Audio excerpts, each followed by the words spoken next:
Assalamu alaikum. It's a very emotional occasion. Seeing through the journey that Bangladesh has gone through.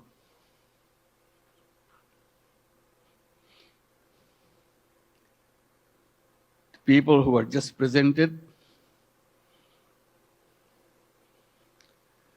they are the heroes of Bangladesh. Let's give another big applause for them.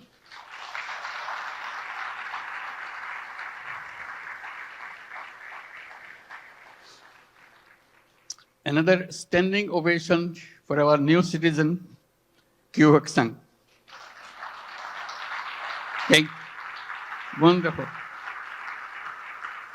His dedication, his commitment.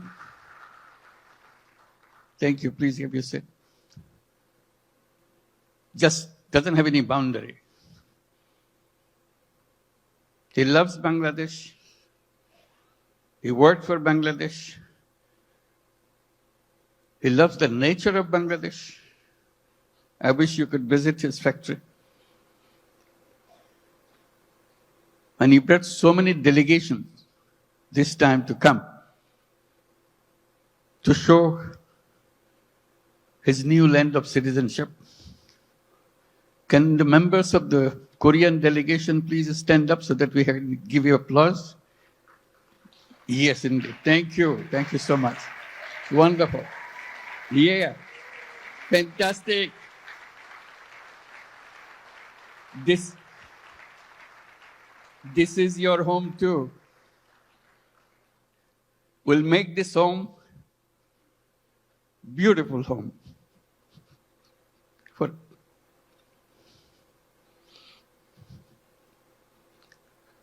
seeing them today,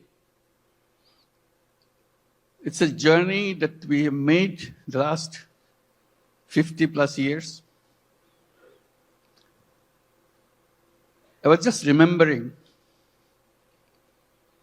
when we became an independent country in 1971.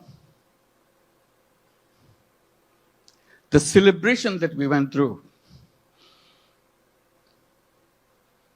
and commitment we made for building a new nation. Despite sacrifices of lives for achieving that independence, we rejoiced. We are free.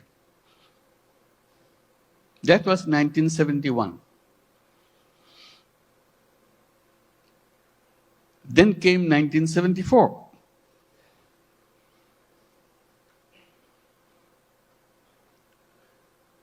Today we are talking about 180 million people. In 1971, we were just about 1/3 of that size in population. Still the same country. 74 is a year that we cannot forget.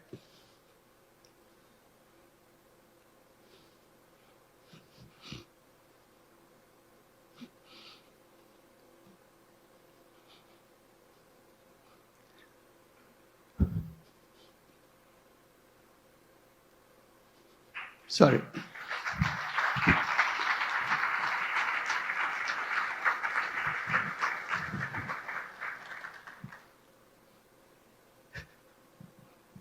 Sorry, my words.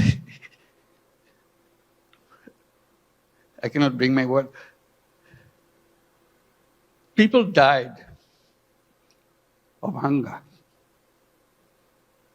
A famine throughout the country.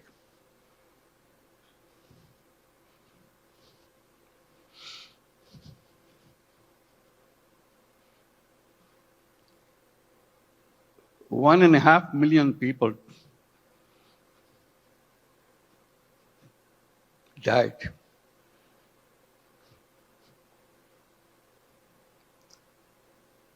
So that was the country we started with.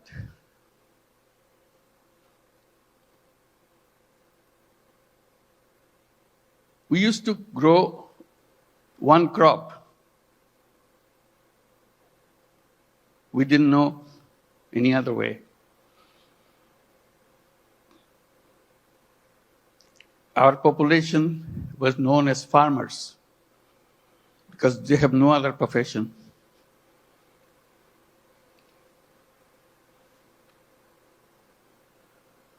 And of them,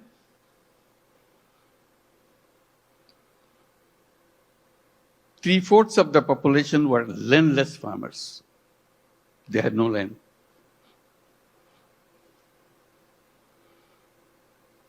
They used to lease in a tiny bit of land from the people who had little bit of land to make a living by one crop. If you heard the word dirt poor,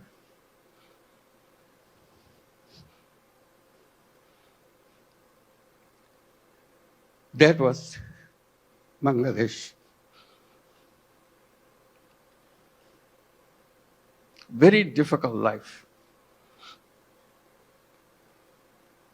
So if you take that journey from 1974 to 2025, it's an amazing journey. Here we're talking about all these big industries and so on, and inviting you for so many countries to set up more industries. We're talking about the big market, talking about the big, intelligent young population.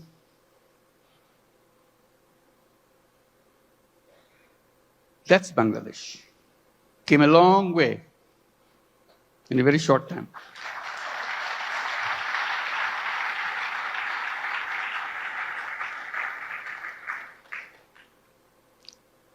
In that famine-ridden country, one little initiative came just to relieve the burden of watching what's going on. To help people to lend money, tiny little money, $2, $3, so that they can start a business, focusing particularly, specifically on women. They are the most destitute of all. That became known as Microcredit. We created a bank called Grameen Bank. Had no idea what this finally will turn out to be. But it turned out to be a global name.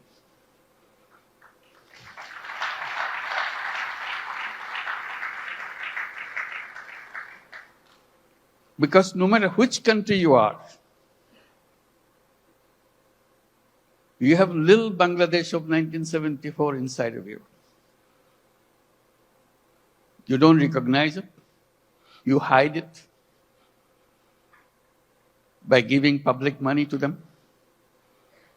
So I always raise the voice. Giving public money to poor people is no solution at all. Solution is creating the structure, framework, will unleash the energy of the people. And Microcredit was just a small effort of that.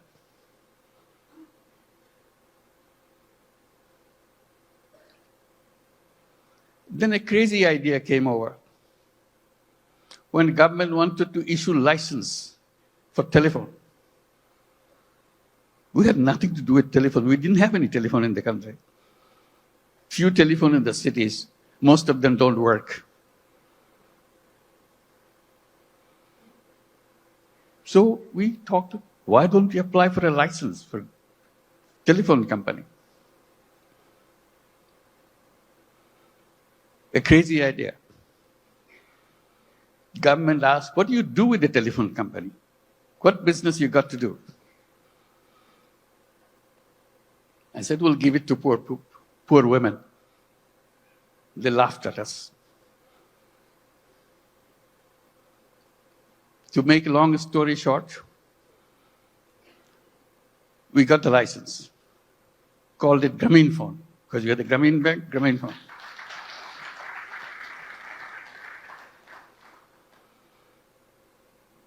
Nobody wants to partner with us because we have no knowledge, nothing. Because Bangladesh is no place for mobile phone. There's no market for mobile phone. Who wants to be partner? So we knock at every door, international doors.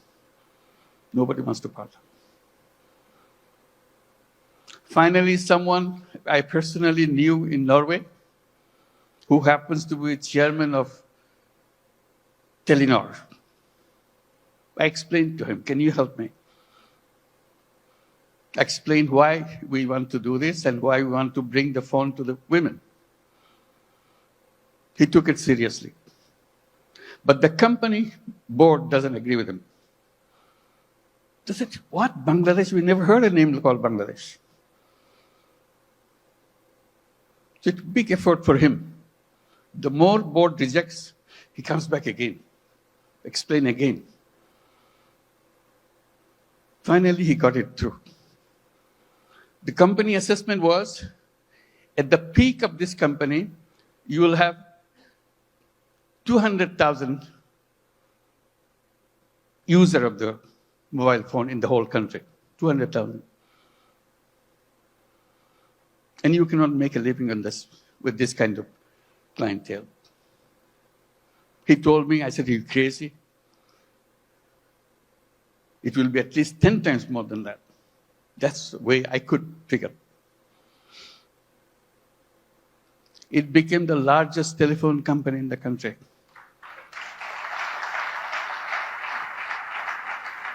And women were the recipient of those telephone handsets. To turn them into what we call telephone ladies, sell the telephone service of the company. Men cannot apply, men cannot get the phone. Only poor women of Grameen Bank, not all women, only poor women of Grameen Bank can get a phone. Totally illiterate, has nothing to do, doesn't even know what a phone is. We train them. They started selling the service, saying, if you want to make a phone call to your son in the Middle East, in the meantime, Middle East saga began. So people wanted to talk. It became a roaring business. Soon, 100,000 women selling telephone service all over Bangladesh. It became so popular, everybody wanted to have a phone. Changed the whole company. At that time, there are other companies coming up around the world. They were focusing on their cities. The newspapers were covering us, not them. It became well known. So they started copying. For the first time, the idea came, phone have some use in the villages. They have no idea at all. The telephone has any meaning in the villages. They're always concentrated on the cities. Telephone industry globally changed.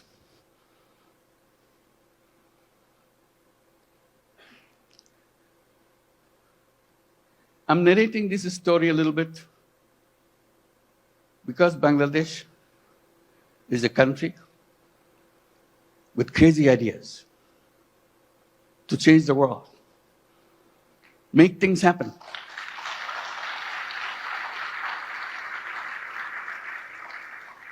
Everyone you saw on the stage receiving the award has a very powerful, crazy ideas and made them happen. So we invite you to join that crowd. Not only change Bangladesh by your business, change the world.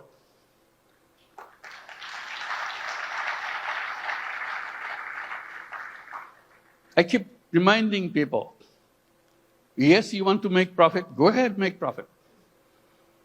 Maximize as much as you can. But we can add a little piece into it.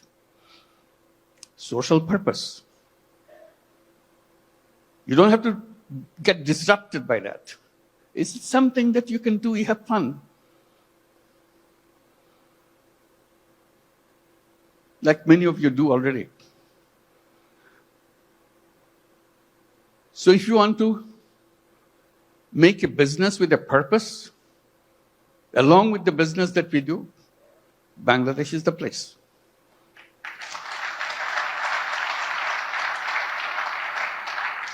You will not know what your business will be like. Why the whole world is following you. Why suddenly you look back, how did it happen? Bangladesh makes it happen.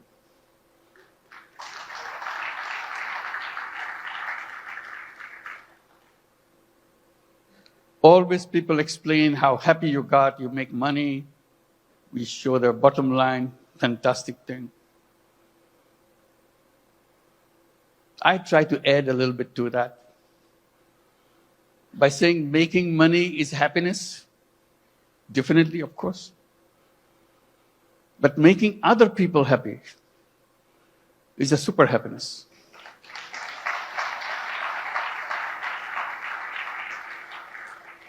If you have business in Bangladesh, you'll have both happiness and super happiness.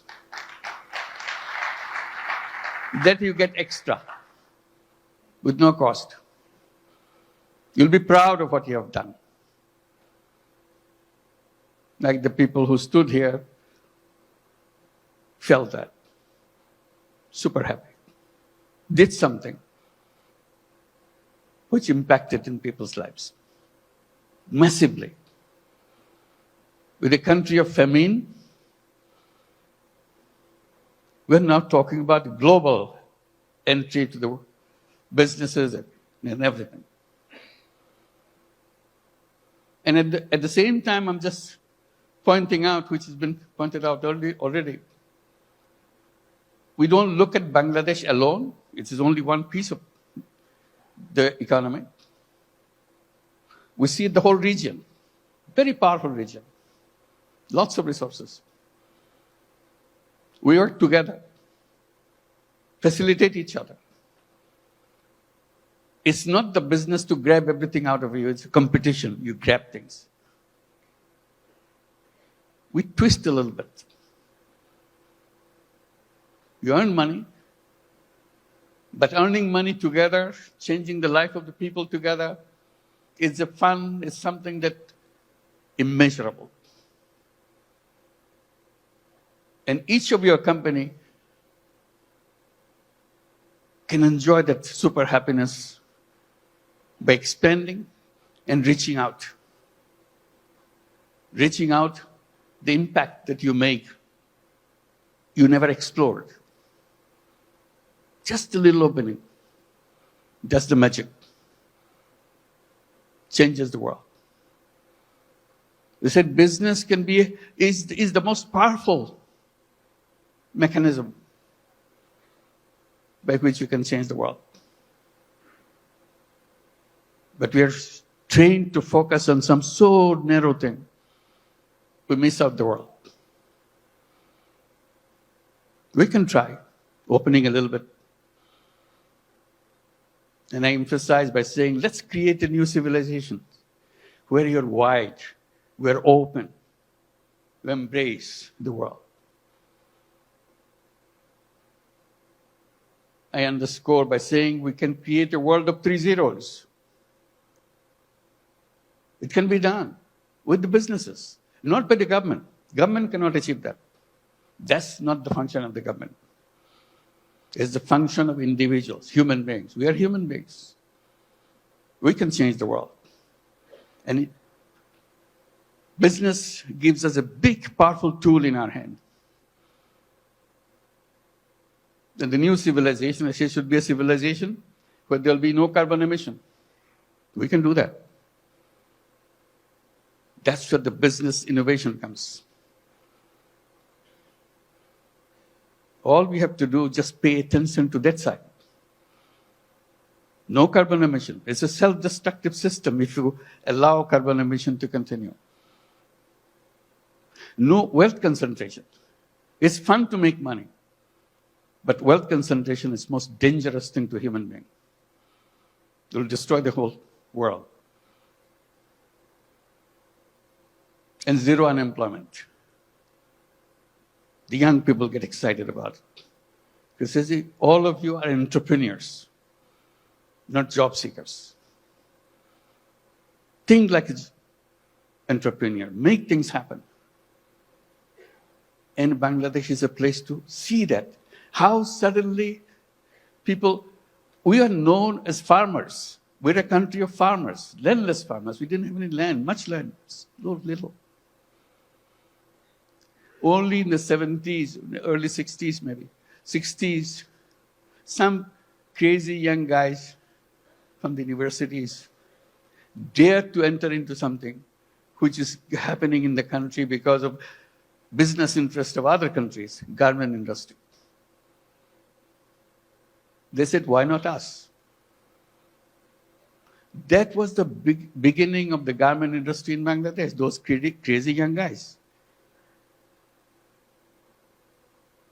All the first generation, some of them are already here, came out of that generation.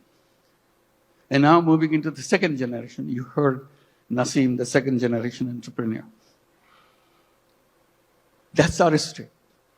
In 2 generations, second generation is just the beginning. It's still the first generation going on. Topon is here too, I saw him. Where are you? Second generation, I'm sure. So that's the journey of generations. Now, what is the third generation coming up? Are we prepared for that? That's a challenge to all of us. And we talk about second generation. We have to talk third generation a little bigger. Boys and girls. Somehow, in entrepreneurship in the past, women left out. We have some, but very few. But women are as creative, as entrepreneurial as anybody else.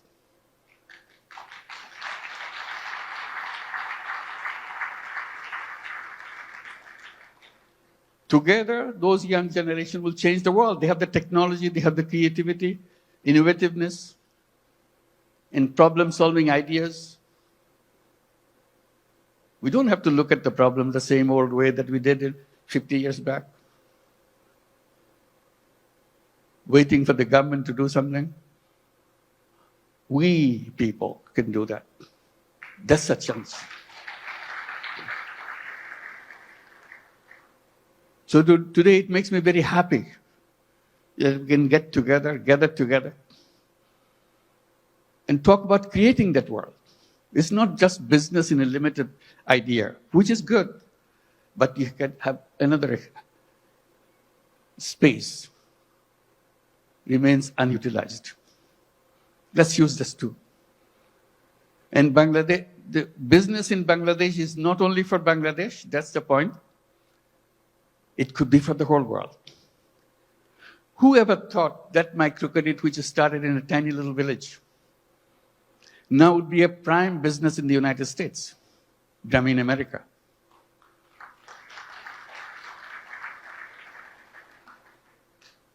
Millions of women take money from Grameen America. Loan size in the American terms, less than $1,000.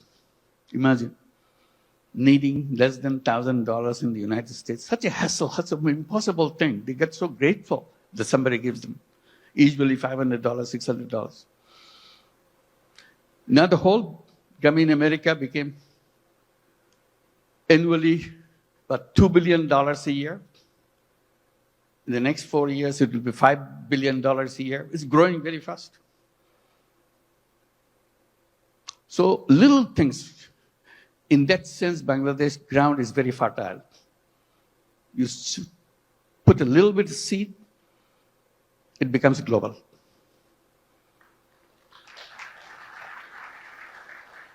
I wish I could tell all the stories that happen in Bangladesh, but I get very tempted, but they're all here. Talk to them, find out. And we welcome you to join us with that mission, creating a new world for the whole world. Thank you very much.